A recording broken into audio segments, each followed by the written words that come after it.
aqui para trabalhar. Hoje um dia chuvoso, aí vou botar o pé na estrada.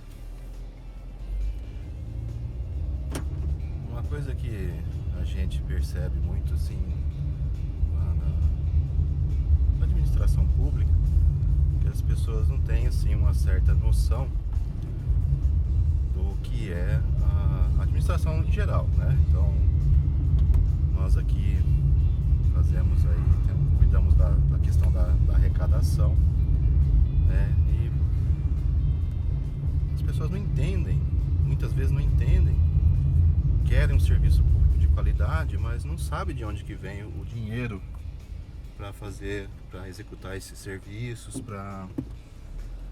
né? Você precisa, quero asfalto, preciso de que tenha água, preciso de médico, preciso de escola. Mas de onde vem esse dinheiro? É da própria população, né? Então a gente sabe que a receita pública, ela vem dos impostos que a gente paga no dia a dia. Então quando você deixa de pedir uma nota fiscal, quando você contrata um serviço ou compra uma mercadoria, teoricamente você está contribuindo para o sucateamento do serviço público, né?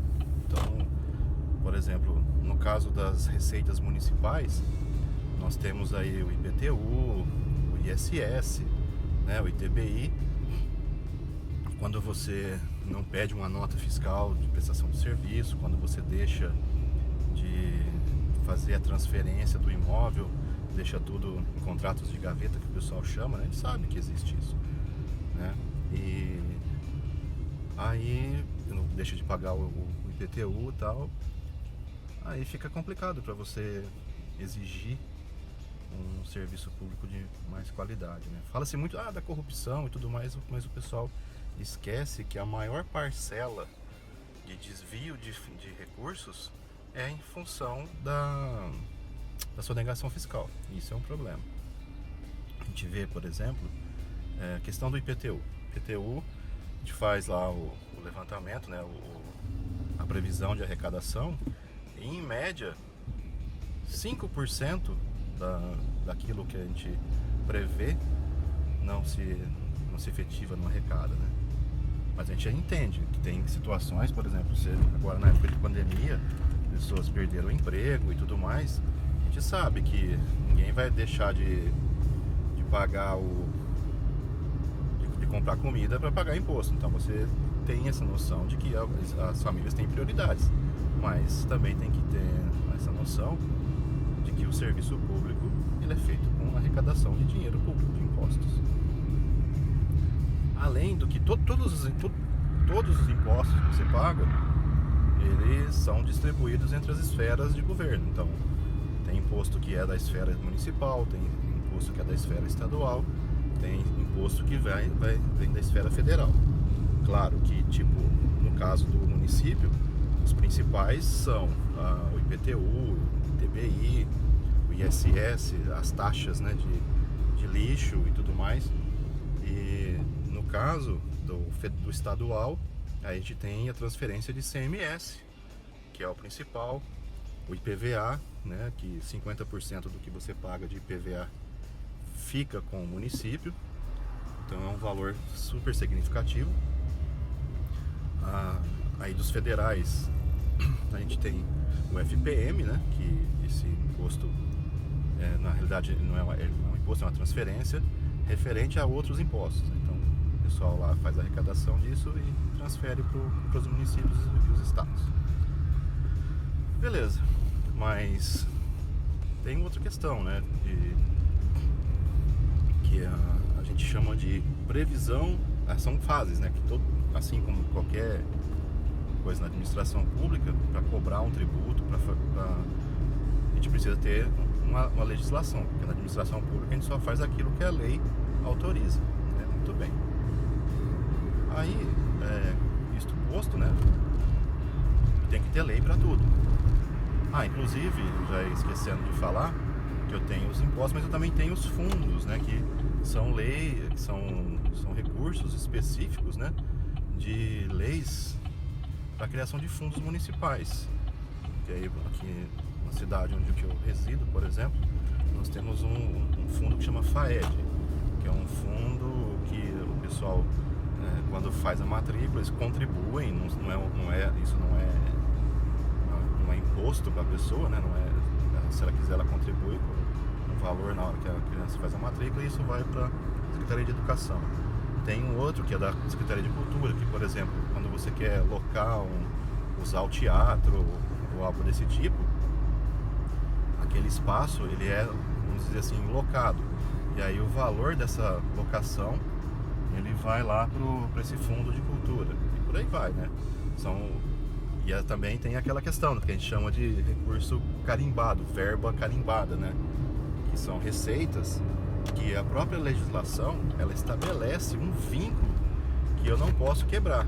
Então esse vínculo da receita, né, aquela receita que é vinculada, eu só posso gastar o recurso naquilo que foi projetado inicialmente para ser gasto, né? Então, por exemplo, esse recurso aí do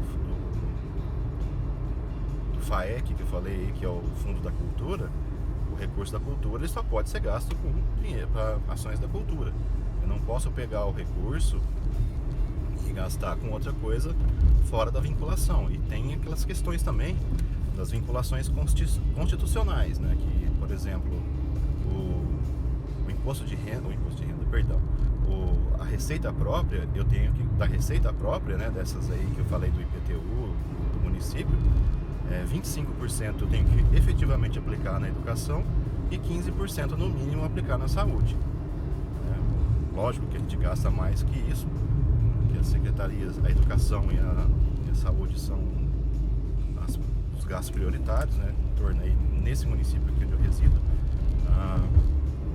o gasto ele fica em torno aí de 53% dessas receitas, né? Então é um valor muito expressivo.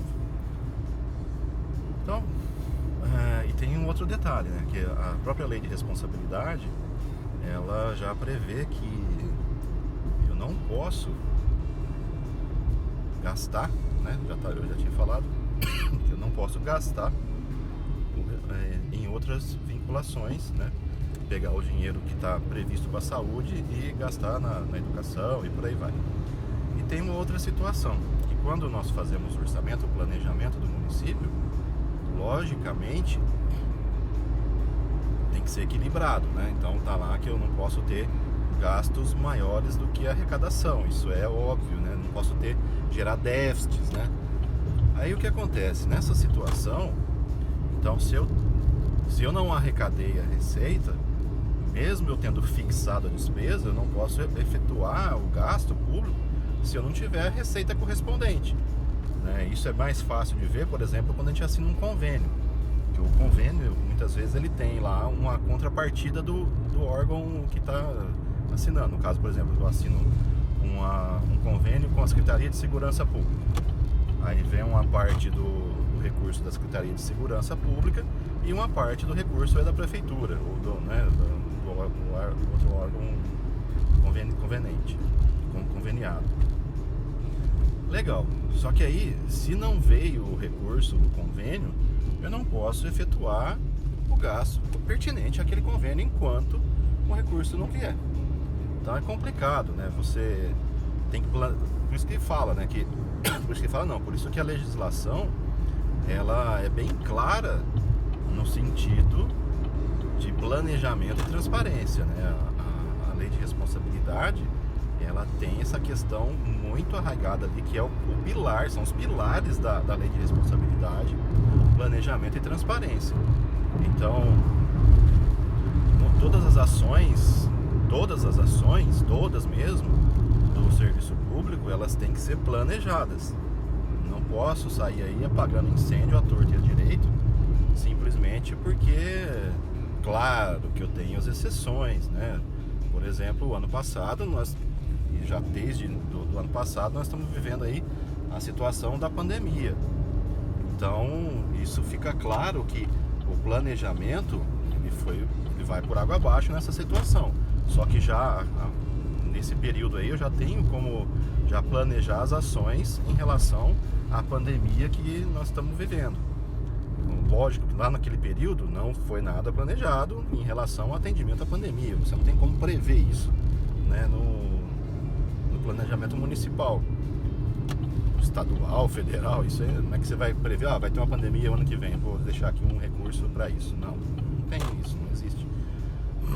Mas eu posso fazer os tais remanejamentos, né? Mas em relação à receita, né, era mais ou menos isso que eu tinha para falar para vocês. Espero que tenham gostado aí desse formato aí e desse conteúdo. E um bom fim de qualquer coisa para todos. E até o próximo vídeo. Valeu, um abraço.